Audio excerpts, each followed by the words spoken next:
নিজের বয়ফ্রেন্ডকে বাড়িতে ডেকে নিয়ে এসে তার প্যান্ট খুলে ধারালো ছুরি দিয়ে কেটে টুকরো টুকরো করে দেওয়া হয় তার যৌনাঙ্গ, এবং তারপরে সেই যৌনাঙ্গ ফেলে দেওয়া হয় বাথরুমে। আর এটি করে তার নিজের প্রেমিকা। এরপর সেই মানুষটি যন্ত্রণায় ছটফট করতে থাকে এবং যন্ত্রণায় ভীষণভাবে চিৎকার করতে থাকে। আর সেই চিৎকার শুনে চলে আসে আশেপাশের মানুষ। আর এমনই একটা ঘটনা ঘটে গেছে হলো বিহারে। তো কেনই বা সেই মেয়েটি তার নিজের বয়ফ্রেন্ডের যৌনাঙ্গ কেটে দিল? আর কেনই বা সেই ছেলেটি তার নিজের পুরুষত্ব হারাতে হলো? ছেলেটি বা কে ছিল, মেয়েটি বা কে ছিল?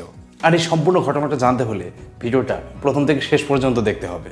So hello everyone, this is Arindam, আর আপনারা দেখছেন আরডিএম ক্রাইম, যেখানে শুধুমাত্র সমাজে ঘটে যাওয়া যে কোনো সত্য ঘটনাকে তুলে ধরা হয়। ঘটনাটি ঘটে বিহারের সারন জেলায়।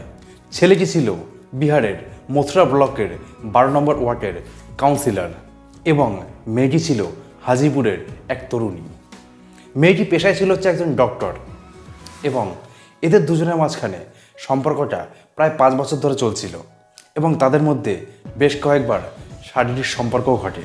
এবার সেই মেয়েটি তার বয়ফ্রেন্ডকে অনেকবার বিয়ের কথা বলে, কিন্তু যতবার সে বিয়ের প্রস্তাব দেয় ততবারই সে বিয়ের থেকে পিছিয়ে আসে।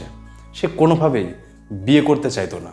এবার অনেক দিন এইভাবে চলতে চলতে শেষ পর্যন্ত তাকে বিয়ে করতে রাজি করায়।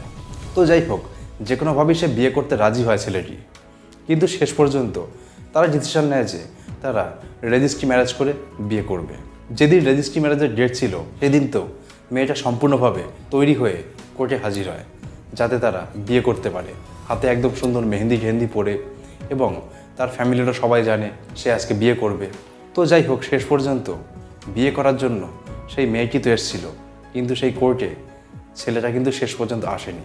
সকাল থেকে সন্ধ্যা অবধি সেই মেয়েটি সেখানে বসে থাকার পরে বুঝলো যে তার বয়ফ্রেন্ড তাকে বিয়ে করতে আসবে না।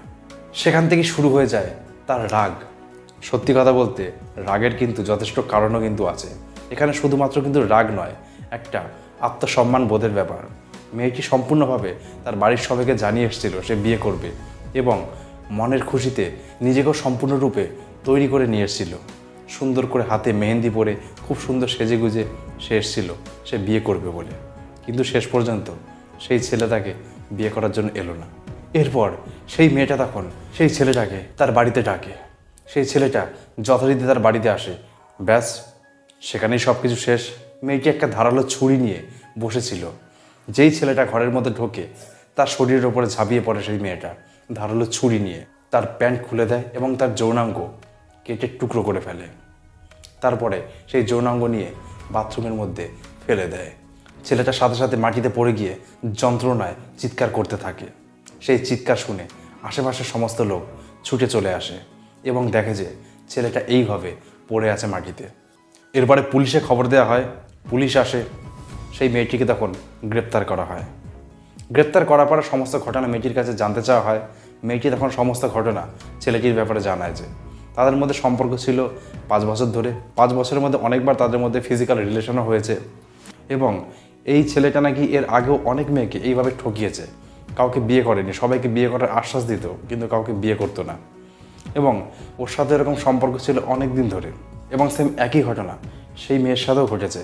কিন্তু বিয়ে করার কথা বললেই সে সবসময় পিছিয়ে যেত, এবং শেষ পর্যন্ত সে কথা দিয়েছে যে বিয়ে করবে বলে, কিন্তু সব কিছু ঠিকঠাক করেও লাস্ট পর্যন্ত সে বিয়ে করার জন্য এলো না।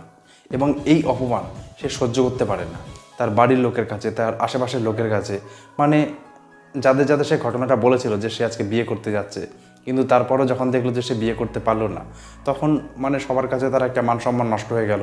এই বিষয়টা সে মেয়েটি মেনে নিতে পারেনি। আর সে আরও বলেছে যে ও যেন আর অন্য কোনো মেয়ের জীবন নষ্ট করতে না পারে, অন্য কোনো মেয়ের সাথে যেন এমন কাজ করতে না পারে, তার জন্য এটাই হলো তার উচিত শিক্ষা। যাই হোক, মেয়েটিতে এখন পুলিশের আন্ডারে আছে। তার নামে এখন খুনের মামলা দেওয়া হয়েছে, আর এই নিয়ে এখনও তদন্ত চলছে। তো বন্ধুরা, এখান থেকে একটা বিষয় কিন্তু আমাদের শেখার আছে, যে ভালোবাসার নামে কাউকে ঠকানো কিন্তু কখনোই উচিত না। কারোর ইমোশন নিয়ে কখনো কিন্তু খেলা করা উচিত নয়। প্রত্যেকটা মানুষেরই তার জীবনের দাম আছে, তার ইমোশনের দাম আছে। সুতরাং ভালোবাসতে হলেও কারোর সাথে সম্পর্কে জড়ানোর আগে এইগুলো একটু ভেবে কিন্তু জড়ানো উচিত। তুমি একটা মানুষের সাথে সম্পর্ক গড়ে তোলার পরে তাকে ঠকিয়ে তার জীবন থেকে তুমি যেমন সরেও আসতে পারো, তেমন এমনও কিন্তু হতে পারে তার ফলস্বরূপ তুমি তোমার জীবন থেকে কিছু কিন্তু হারিয়েও ফেলতে পারো, যেটার প্রমাণ আমরা এই ভিডিওর মাধ্যমে কিন্তু দেখতে পেলাম। তো যাই হোক বন্ধুরা, আজকের ঘটনাটা এটুকুই ছিল। ঘটনাটা কেমন লাগলো কমেন্টস করে জানিও। আর তোমরা যদি এইরকমই সমাজে ঘটে যাওয়া নতুন নতুন ঘটনা যদি জানতে চাও, তাহলে চ্যানেলটাকে সাবস্ক্রাইব করে আমাদের চ্যানেলের পাশে থাকতে পারো। তো বন্ধুরা, আজকের ভিডিওটা এটুকুই ছিল। আবার খুব শিগগিরই দেখাবো এরকমই একটা নতুন ভিডিওর সাথে। ততদিন ভালো থেকো, সুস্থ থেকো।